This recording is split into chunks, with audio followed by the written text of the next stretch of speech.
right, guys, this is Crazy Kev here, and I'm here with UFC fighter Caolan Loughran. Caolan, how we doing, my man? Never better, brother. How are you? Doing good, doing good. Can't complain. And you got a fight coming up in a couple weeks, man. Talk to us a little bit more about that matchup and how you're feeling.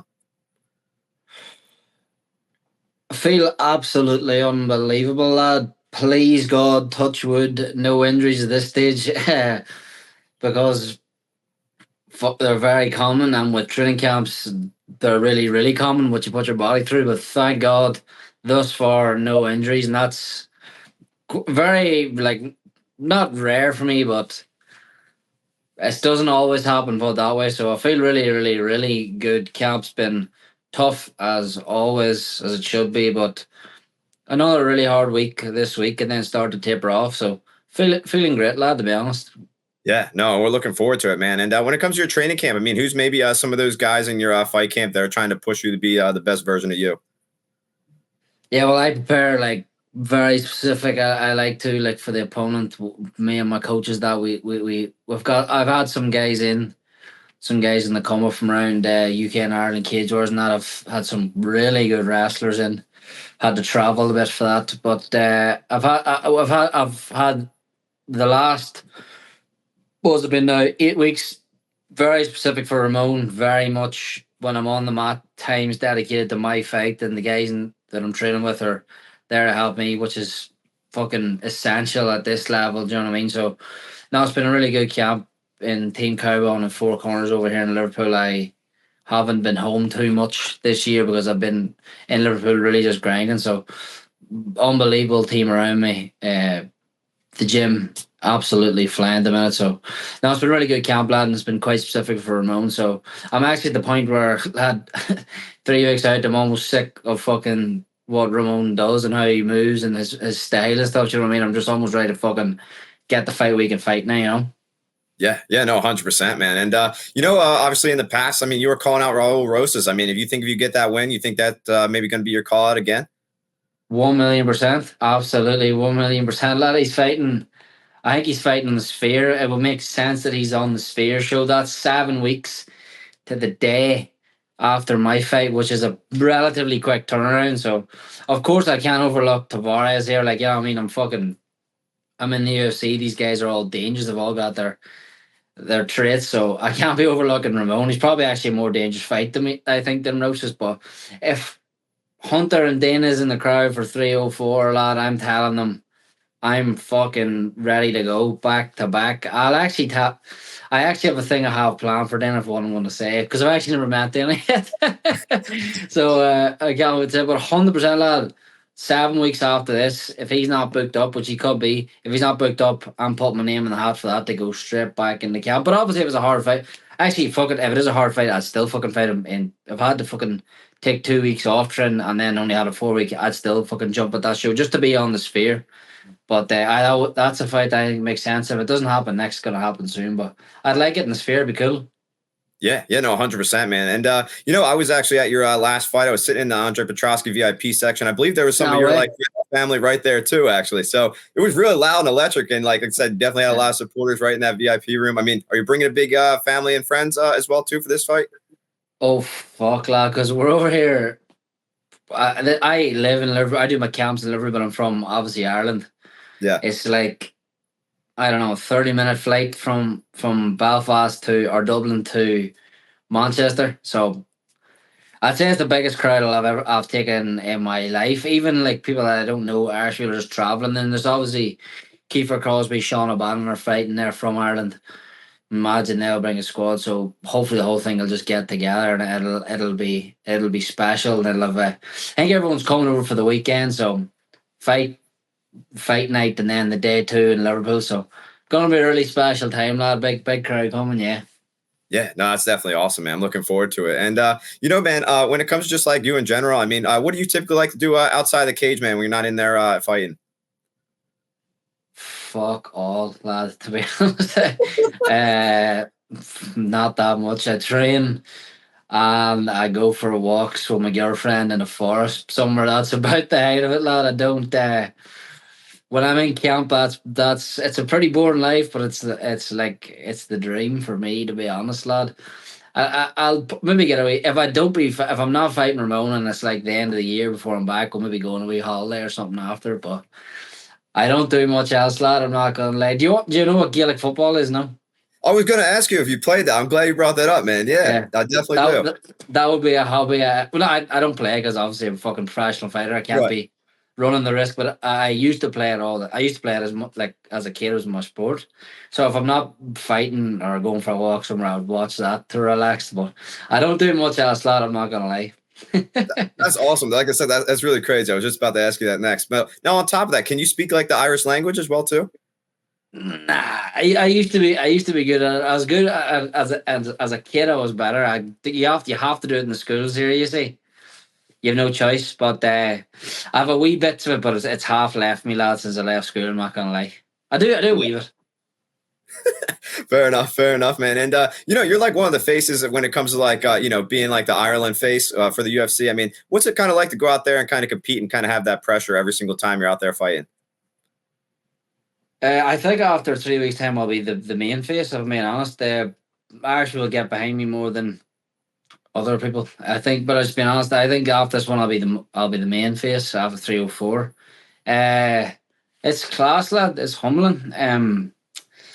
Like kind of bit like MMA is quite big here, and it's a small country. Is the point of land.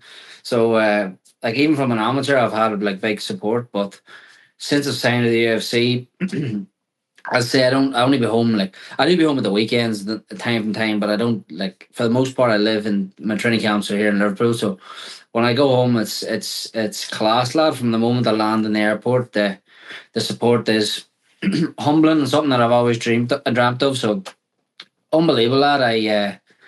I'm a Irish man through and through, a patriot, and I'm fighting at the elite levels of MMA, proudly representing Ireland. So, no, lads, a dream come true, and I say it's humbling, aye. Yeah, no, 100%. And when it comes to just you in general, I mean, what kind of inspired you to kind of start fighting in MMA? Well, I was playing Gaelic football. I was boxing when I was a kid, and but that was on the side as Gaelic football, like a winter thing. You know what I mean? And I got some injuries playing that sport as a teenager, like 16 and stuff. My knee started going, and there was obviously the whole rise of McGregor. So the sport was mad. McGregor's from about 2.5 hours away from my house, and every kid in Ireland was on it. Like these were the talking points in schools. Like this was all any lad was talking about was these fight nights, the Mendes one, the Jose Aldo one, all these things.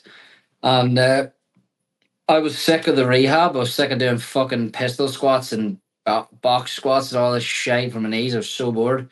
And I felt strong. So I was like, I'm going to go down to the gym. Seeing there's a gym in my town. It was Cookstown, it was called.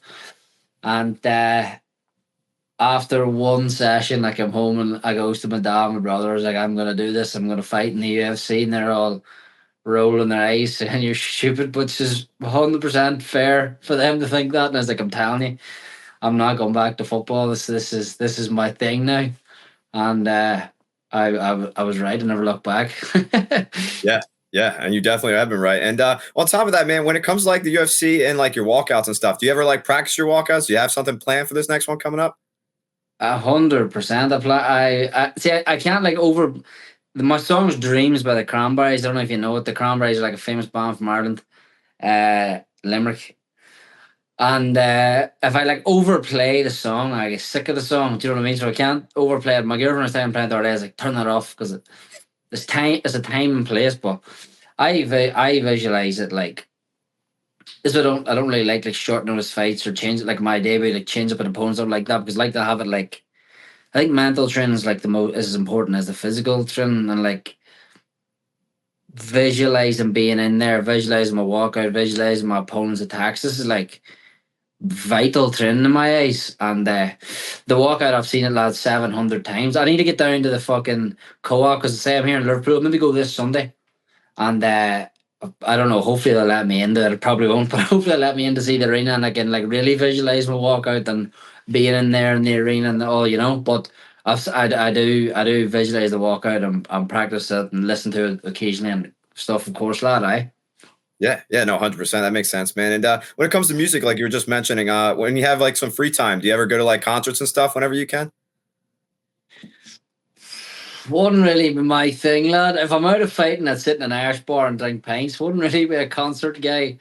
Maybe I'd go to the odd one. Like wouldn't really be a concert guy. If I'm being 100% honest, lad. No, an Irish pub bar, sitting at a table in front of a fire, would be more my scene. You know.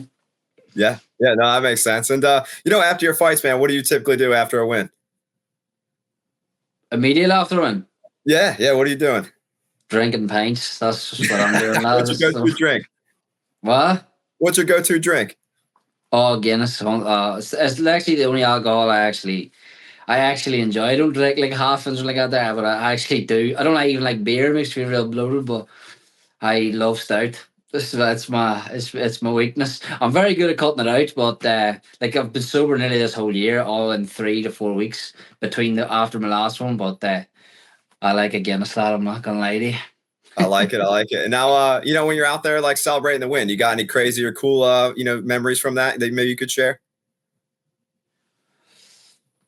The last one was unbelievable because I was in Atlantic City, and then me, my girlfriend, my friends, some family, and all there bounced up to New York in Woodlawn, which is where I lived in Woodlawn for 2 months in 2018. So I had a couple of friends out there. It's like the Irish part of New York, and then we're just like it was like the day after a fight. We had a day of fucking on the sash and great crack, and then I was in Times Square. I was just like with my friends. Something like that was unbelievable. Partying going away. But when I won the Keys Wars title in Rome, that was probably the best trip I've ever had in my life because I took like 80 people actual over to Rome, which is quite a lot. Like outside of the UFC, not a lot of people could pull that type of crowd halfway across Europe. But Rome, like typically wouldn't be like that type of town. It's like a old people place you'd like bring your wife or something. It's like quiet. It's a really really really nice city. But me and my friends just turned it into fucking Ibiza that next day. To be honest, it was mental. We got an Irish bar and it was just really really good vibe because we had the Cage Wars world title there, and we had a full day in the sun partying, just everyone together on a lad's holiday basically because it was fucking halfway across Europe. I'd say that was probably the best post fight crack I ever had, either Atlantic City or Rome, because you take Irish lads you take Irish lads across on a flight somewhere to go watch fights and then have the next day drinking, it's gonna end up in good crack, you know what I mean? Yeah, that definitely makes sense. And your brother is also a fighter as well too. I mean, what's it kind of like to watch him compete as well too? Unbelievable. He cornered him in his pro debut. He's only 1-0 pro now. His pro debut in Amsterdam, which is again, lad, living the dream. Like getting the novelty of flying halfway across Europe. They're keeping him active. Going over there, cut weight, doing like it's class. He's fighting again in Amsterdam 3 weeks after me. The end of August, he's fighting a Russian guy. With quite a background, to be honest. Good, tough fight. So he's flying, lad. I was training with him last week. I was over in Northern Ireland, and yeah, for a 1-0 pro, he's very, very, very high level and very experienced. That's a good thing about the scene over here. The lads will fight a lot before turning pro. So not a lot. He'll be in the UFC a couple of years time, and it'll be deadly. It'll be fucking deadly when we're sharing a yard. You know what I mean? That'll be Oh yeah. class. Oh yeah, no, I'm definitely looking forward to him being in the UFC with you too. And on top of that too, man. I mean, when you're not training and stuff, do you happen to have like any favorite like TV shows, movies, or anything like that you like to watch in your free time? I'm actually rewatching Top Boy. You on it? No, you on Top Boy? Nah, never seen it. No, fuck, lad, you need to get on that. It's like I'm gonna check it out now. yeah, it's like a London drug yeah, series. And they're actually the last series are on. It's with the Dublin the Irish drug gang, which is quite cool. And then like that, usually, lad, I watch them. Like Kin, no Kin. No, I don't watch like really anything. Honestly, I'm so Yeah, behind. yeah, that's a fucking Irish drug. I don't know why, but that for some reason I like them crime series. That's just stuff like that. I do. Do you know what I do? I do like when I'm in training camp to have a series like to go home from training and just like switch off at like 9, 10 o'clock at night. So I'll probably go back to an episode of this here now. To be honest, something along them lines, crime and gang shows. I always watch them. Don't know why. Yeah, no, I definitely like it. I have to check out some of that stuff. Like I said, I don't really watch a Yeah, ton of movies and shows, but I definitely should yeah. start checking some stuff out. But when it comes to the gym, man, I mean, what's maybe some of your favorite memories that you have from training? Do you know that's a weird one because I would say because my brother used to be over here in Liverpool. I would say during COVID would probably be some of my best memories because at the time that was probably the hardest time of my life. But I look back at it now and think that was probably why I'm here. Like that was unbelievable. They were actually great times. I look back at them, but in the moment they were actually like really really hard times because I wasn't even signed to Cage Wars over here at that stage, and it was really the only show going in the UK and Europe really.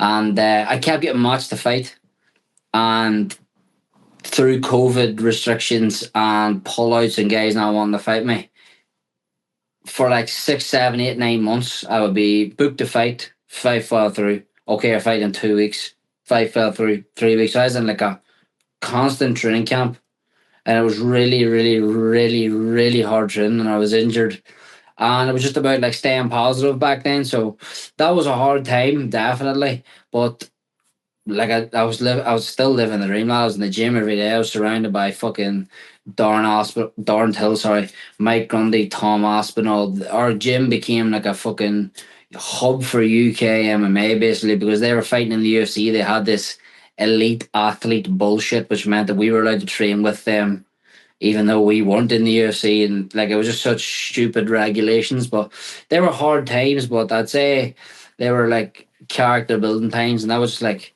the training was insane. The amount of rounds we're doing, the sparring we're doing, the people we had in the mat was like full of Iranian wrestlers and UFC fighters, and just really really high level. And I would say that's a block I look back on with great experience. I also used to sleep in it for 10 months. I slept in the gym. That was pretty fucking nuts. It was like a bunk bed at the back of the mat.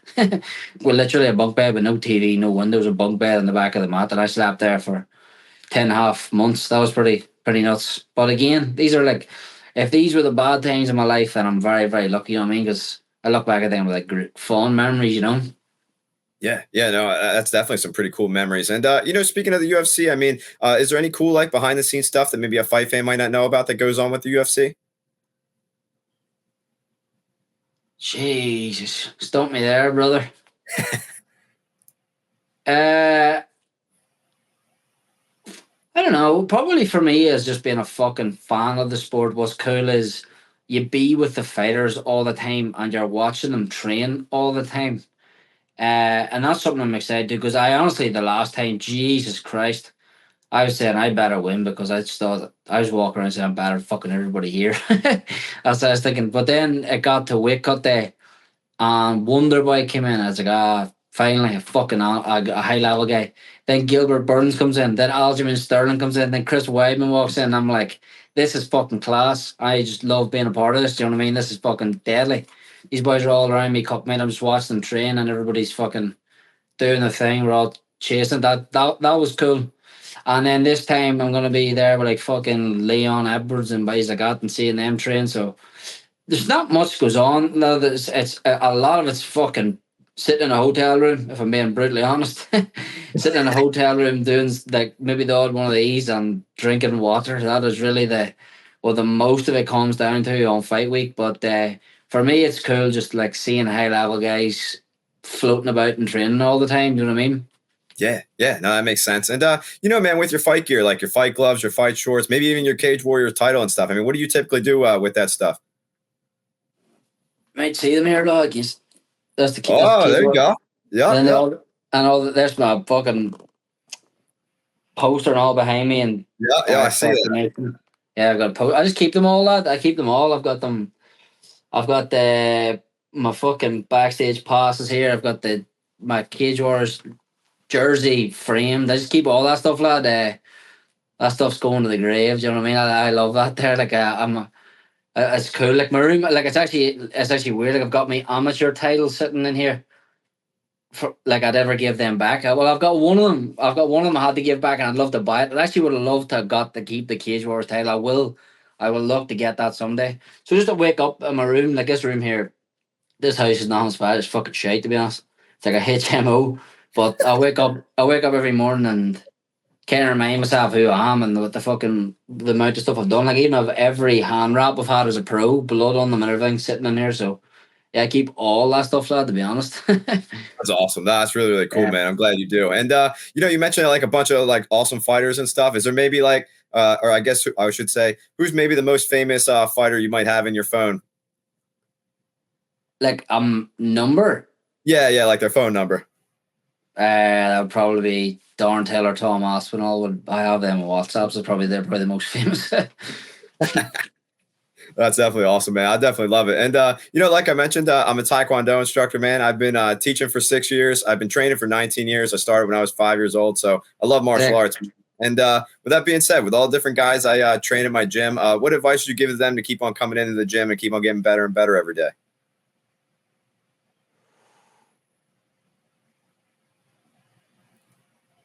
It's not going to happen overnight, is what I would tell anyone. The fighting is hard.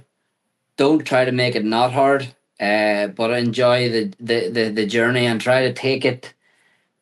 Don't try not to just enjoy the highs and the fight night and the win. Try to enjoy everything. Try to enjoy putting yourself in a bad position and the small wins of getting out of them bad positions. If you're in your game, the best kicker, taking his best kick away from them. Enjoy them, enjoy the whole experience, because fighting is a short thing. It's not a lifelong. Well, it can be a training thing, but it is a short thing. So enjoy it as best as you can. Enjoy the highs, the lows, and it's a great honor to be fit to do this every day. I tell myself that every single morning, that like this is literally living the dream. So I just try to enjoy as best you can, and it's not going to happen overnight. Would be my advice. Yeah, I definitely think that's some solid advice. And when it comes to your messages and stuff, what's maybe your final message out there for the fans watching this video? Thank you so much for anyone who's supporting me, and equally thank you so much for anyone who's ever doubted me. Need both. I am going to go 3-0 in the UFC this year, and this time next year I'm going to be ranked in the top 15 bantamweights in the world. So that'll be my advice. Or about match. Yeah. No, I love it, man. Like I said, I'm super glad I had you on. I'm looking forward to your next fight. And again, man, thank you so much for taking the time, and best of luck with your upcoming bout. Thank you very much, brother. Anytime. Yeah, man, we'll stay in touch. Hopefully we can do another one in the future. And again, man, thank you again for taking the time. Absolutely. After our knockout, Ramon will go. Let's go. Thank you again, man. Have a good night. See you after that. Bye. All right, man.